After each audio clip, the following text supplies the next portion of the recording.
चलिए स्टूडेंट, हम लोग क्वेश्चन नंबर 7 को सॉल्व करते हैं। देखिए क्वेश्चन नंबर 7 में क्या कहा जा रहा है।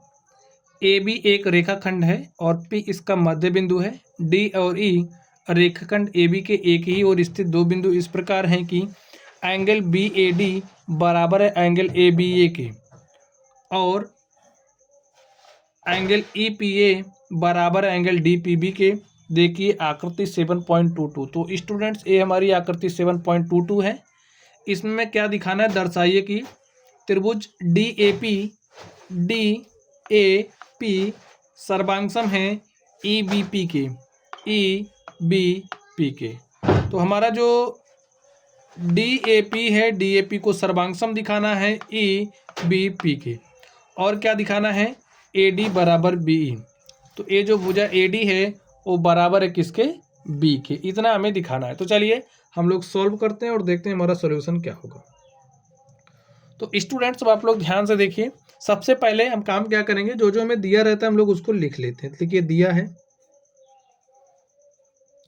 क्या दिया है, ये जो ए बी है भुजा, ये जो रेखाखंड ए बी है, रेखाखंड ए बी का जो मध्य बिंदु है वो पी है। लिखिए, डायरेक्ट लिख दें। जो हमारा ए पी है वो बराबर होगा, ए पी बराबर बी पी होगा। लिख दीजिए, चूंकि जो बिंदु P है रेखाखंड AB का मध्य बिंदु है, बिंदु P रेखाखंड AB का मध्य बिंदु है। ठीक है स्टूडेंट्स, चलिए अब हम लोग नेक्स्ट देखते हैं। आगे देखिए में क्या दिया गया है, D और E रेखाखंड AB के एक ही ओर स्थित। चलिए, रेखाखंड AB के एक ही ओर स्थित दो बिंदु इस प्रकार हैं कि एंगल बी ए डी, यानी कि ए वाला जो कोण है वो बराबर है किसके, ए बी ई के। तो ए वाला कोण बराबर है इसके, ठीक है, ए वाला एंगल बराबर है इसके में दिया है। तो लिख लीजिए, जो हमारा एंगल डी ए क्या दिया है, बी ए डी लिख दीजिए। एंगल बी ए डी हमारा बराबर है एंगल ए बी ई के, ए में दिया है। आगे देखिए और क्या दिया, जो हमारा एंगल ई पी ए है, ई पी ए कहाँ पर है, ई पी ए, यानी कि ए वाला जो एंगल है, ठीक है, ई पी ए वाला जो कोण है वो बराबर है किसके, डी पी बी के, इस वाले एंगल के। ठीक है स्टूडेंट, और देखिए जब दोनों एंगल बराबर हैं, अगर हम इसको x मान लें तो ए भी हमारा क्या हो जाएगा, x। तो लिख लीजिए इसको x, इसको हमने क्या किया है, माना है। समझने के लिए बार बार इसको लिखने से अच्छा आप x लिख दीजिए। चलिए अब हमें दिखाना क्या है, उस पर चलते हैं। हमें सिद्ध करना है। नंबर 1 में देख लीजिए क्या सिद्ध करना है।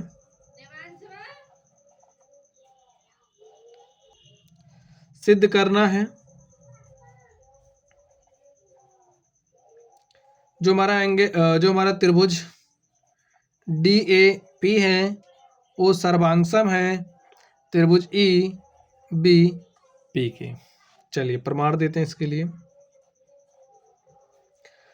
अब स्टूडेंट्स आप लोग ध्यान से देखिए, क्या देखोगे, किसमें देखोगे, त्रिभुज हमें डी ए पी को सर्वांगसम दिखाना है ई बी पी के। तो डी ए पी लिखिए, त्रिभुज डी ए पी तथा त्रिभुज ई बी पी में। तो इसमें आप लोग ध्यान से देखिए आपको क्या मिल रहा है। डी ए पी में जो हमारा एंगल ए है वो बराबर है किसके, ई बी पी में एंगल ई के। तो लिख दीजिए, तो जो हमारा एंगल ए है वो बराबर है किसके, एंगल बी के। ठीक है, इतना लिखने के स्थान पर हम इतना लिख दे रहे हैं, नहीं पूरा आप लिख लीजिए। जो हमारा एंगल, तो हम लोग इस त्रिभुज की बात कर रहे हैं डी ए पी में, तो ये जो एंगल ए है वो बराबर है एंगल बी के, बराबर एंगल बी, ए में दिया गया दिख है, ठीक है। चित्र से आप लोग देख सकते हैं ए वाला जो एंगल है इस एंगल के बराबर है। नेक्स्ट देखिए आप लोग, अब अगर हम बात करें स्टूडेंट्स इस भुजा की, तो इस भुजा को ध्यान से देखिए, जो हमारा एपी है त्रिभुज डीएपी में, और जो हमारा बीपी है किस त्रिभुज में, त्रिभुज ईबीपी में, ईबीपी में, तो एपी बराबर बीपी। क्यों? क्योंकि दिया है इसीलिए बराबर है। अब आगे आप लोग ध्यान से देखिए, अगर स्टूडेंट्स हम लोग इस वाले एंगल की बात कर लें, इसको अगर इसको वाई हम मान लें, तो एक्स प्लस वाई, देखिए एक्स प्लस वाई त्रिभुज डी ए पी में है, यानी कि ए वाला वाई जो एंगल है वो डी ए पी में है, और ए जो एंगल वाई है ओ ई बी पी में भी है। तो अगर हम एक्स प्लस वाई ले लें तो यहाँ से त्रिभुज डी ए पी में एक्स प्लस वाई, और त्रिभुज बी ई पी में या फिर ई बी पी में जो ए हमारा एंगल है एक्स प्लस वाई वो क्या है, बराबर है। लिखिए एंगल एक्स प्लस वाई बराबर है एंगल एक्स प्लस वाई के। भाई ए दोनों में है, ए एंगल इसके बराबर है, ठीक है, ए एंगल इसके बराबर है, और इस अगर दोनों में समान संख्या जोड़ दे, जैसे हमारे पास समझिए एक्स है बराबर वाई के है, इस तरीके से अगर हम दोनों तरफ दो जोड़ दें तो भाई तब भी बराबर ही होंगे, क्योंकि दोनों में समान संख्या जोड़ी जा रही है।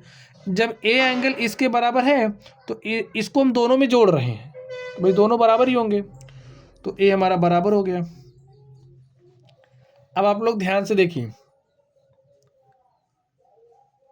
ध्यान से देखना है, देखिए ए जो एंगल है और ए जो एंगल है इसके बीच की जो साइड है इसके संगत ए कोण बराबर है, इसके संगत ए भुजा बराबर है, ए जो कोण है इस कोण के बराबर है। तो एंगल साइड एंगल सर्वांग समता की कसौटी यहां पर हमारी फॉलो हो रही है। तो लिखिए एंगल साइड एंगल सर्वांग समता की कसौटी से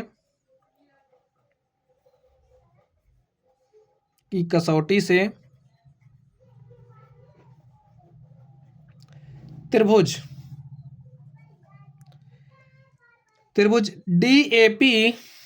डीएपी सर्वांगसम है त्रिभुज ईबीपी के। तो स्टूडेंट्स फर्स्ट नंबर में यही हमें प्रूव करना था, यही हमें सिद्ध करना था, तो हमने क्या कर दिया, सिद्ध कर दिया है।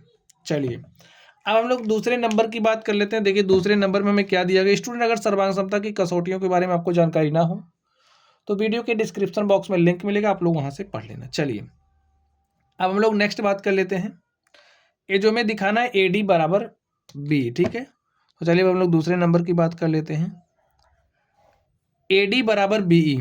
तो ए डी है क्या, देखिए ये जो ए डी है वो हमारा बराबर किसके होगा, बी के।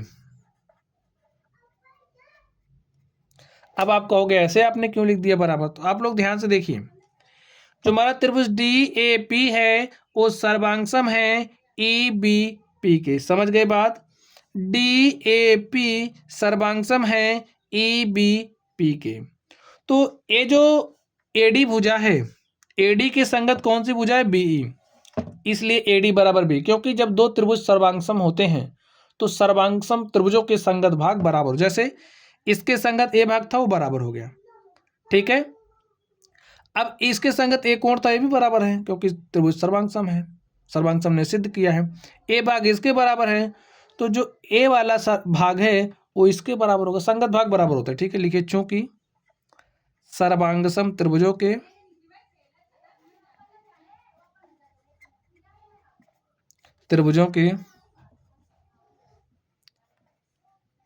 संगत भाग